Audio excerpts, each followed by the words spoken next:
Assalamualaikum warahmatullahi wabarakatuh. Bagaimana kabar kalian anak-anak?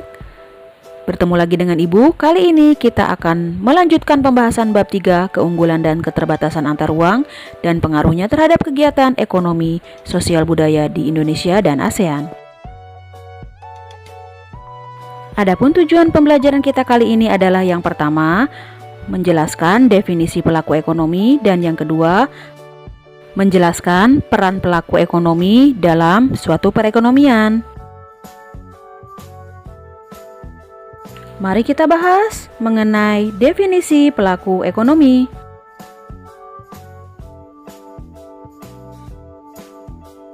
Anak-anak, coba kalian perhatikan 4 gambar yang disajikan berikut ini. Yang pertama adalah gambar produsen pupuk sedang mengemasi pupuk yang hendak dijual. Yang kedua adalah gambar siswa-siswi sedang membeli makanan di kantin. Dan yang ketiga, gambar penarikan pajak oleh pemerintah. Sedangkan gambar keempat adalah gambar distribusi produk impor dari luar negeri. Dalam kehidupan sehari-hari, kalian tentu tidak asing ya dengan aktivitas yang ada pada keempat gambar tersebut. Keempat pihak tersebut dapat dikategorikan sebagai para pelaku ekonomi. Pelaku ekonomi adalah orang atau lembaga yang melakukan kegiatan ekonomi. Terdapat 4 pelaku ekonomi, yaitu yang pertama rumah tangga keluarga atau konsumen, yang kedua rumah tangga perusahaan atau produsen, yang ketiga rumah tangga pemerintah, dan yang keempat rumah tangga luar negeri.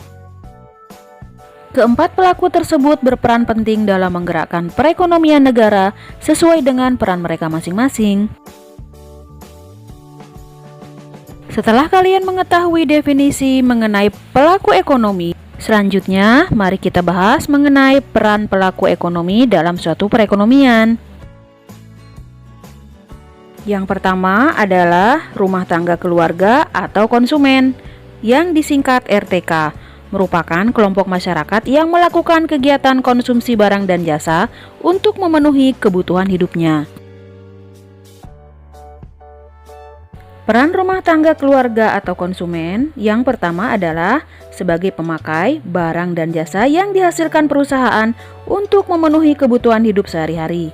Dan yang kedua sebagai pemasok faktor produksi kepada rumah tangga perusahaan seperti lahan, keahlian, tenaga kerja, dan modal. Penawaran faktor produksi terjadi di pasar input atau pasar faktor produksi. Salah satu contoh pasar input adalah pasar tenaga kerja. Tenaga kerja merupakan salah satu contoh faktor produksi yang penting bagi setiap perusahaan.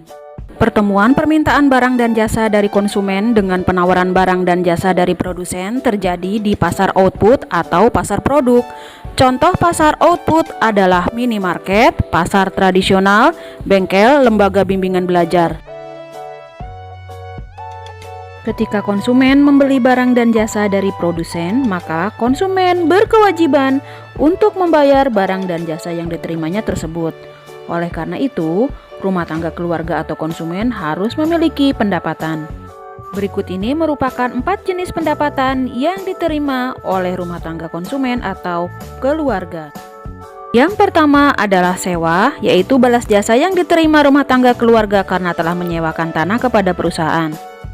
Yang kedua adalah upah, yaitu balas jasa karena sudah mengorbankan tenaga untuk bekerja pada perusahaan dalam kegiatan produksi.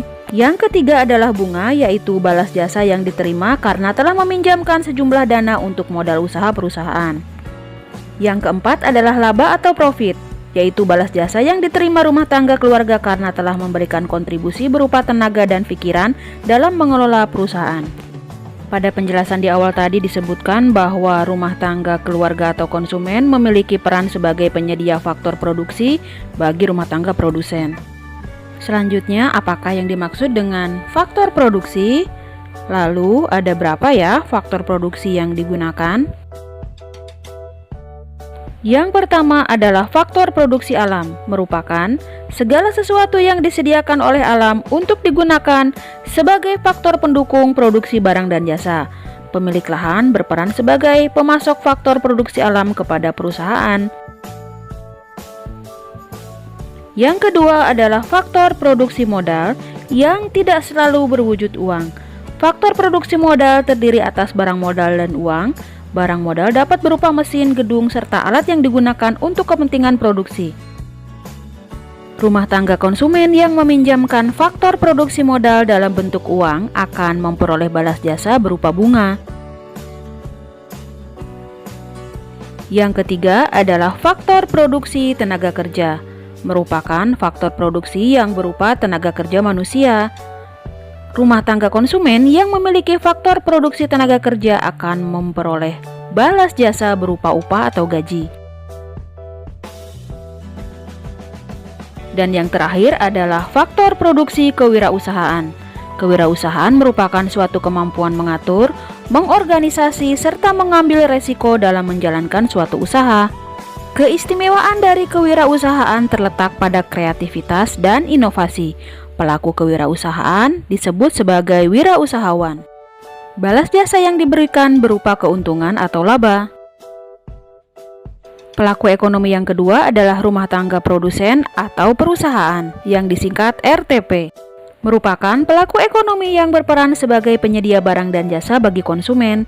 Perusahaan mengorganisasikan berbagai faktor produksi yang disediakan oleh konsumen, kemudian melakukan proses produksi untuk menghasilkan barang atau jasa. Rumah tangga produsen di Indonesia dikelompokkan menjadi badan usaha milik negara atau BUMN, badan usaha milik swasta atau BUMS, dan koperasi. Peran rumah tangga perusahaan yang pertama adalah memproduksi barang dan jasa. Barang dan jasa tersebut kemudian ditawarkan kepada konsumen atau pembeli. Peran rumah tangga perusahaan yang kedua adalah sebagai pengguna faktor produksi. Misalnya, sebuah pabrik konveksi yang menggunakan faktor produksi tenaga kerja untuk menjahit produk mereka. Perhatikan gambar berikut ini. Hubungan pelaku ekonomi dua sektor dapat diamati pada dua garis panah bagian atas yang menjelaskan hubungan rumah tangga produsen atau RTP dengan rumah tangga konsumen atau RTK pada pasar output atau pasar barang. Rumah tangga produsen memberikan barang dan jasa kepada konsumen, kemudian sebagai imbalannya rumah tangga konsumen memberikan sejumlah uang kepada rumah tangga produsen. Dua garis panah di bagian bawah menunjukkan hubungan rumah tangga produsen dan rumah tangga konsumen pada pasar faktor produksi.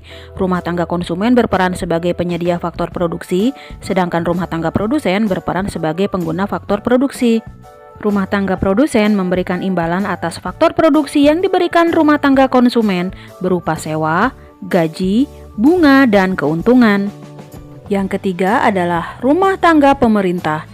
Rumah tangga pemerintah memiliki 3 peran diantaranya yaitu sebagai regulator, sebagai konsumen, dan sebagai produsen. Peran pemerintah sebagai regulator atau pengatur perekonomian bertujuan untuk mensejahterakan masyarakat secara adil dan merata.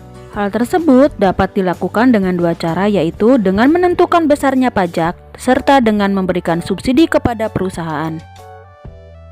Peran yang kedua adalah sebagai konsumen. Dalam menjalankan fungsinya sebagai pengatur, pemerintah juga membutuhkan sarana-prasarana pendukung. Misalnya dinas pendidikan yang menjalankan aktivitas sehari-hari membutuhkan kertas, printer, dan tinta.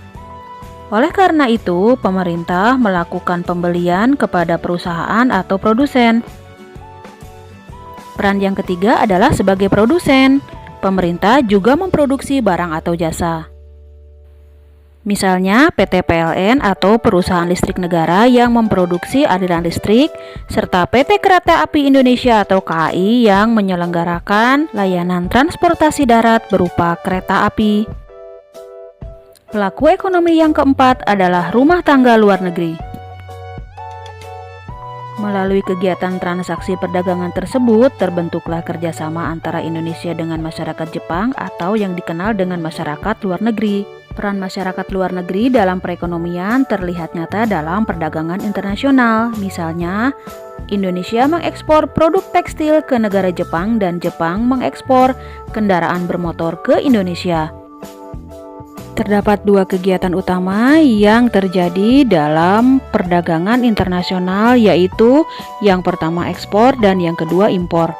Ekspor merupakan kegiatan menjual barang atau jasa dari dalam negeri ke luar negeri. Sedangkan impor adalah kegiatan mendatangkan barang dari luar negeri ke dalam negeri. Nah, anak-anak, demikian tadi pembahasan mengenai materi pelaku ekonomi dan peran pelaku ekonomi dalam suatu perekonomian. Sampai bertemu lagi pada pembahasan materi IPS selanjutnya. Wassalamualaikum warahmatullahi wabarakatuh.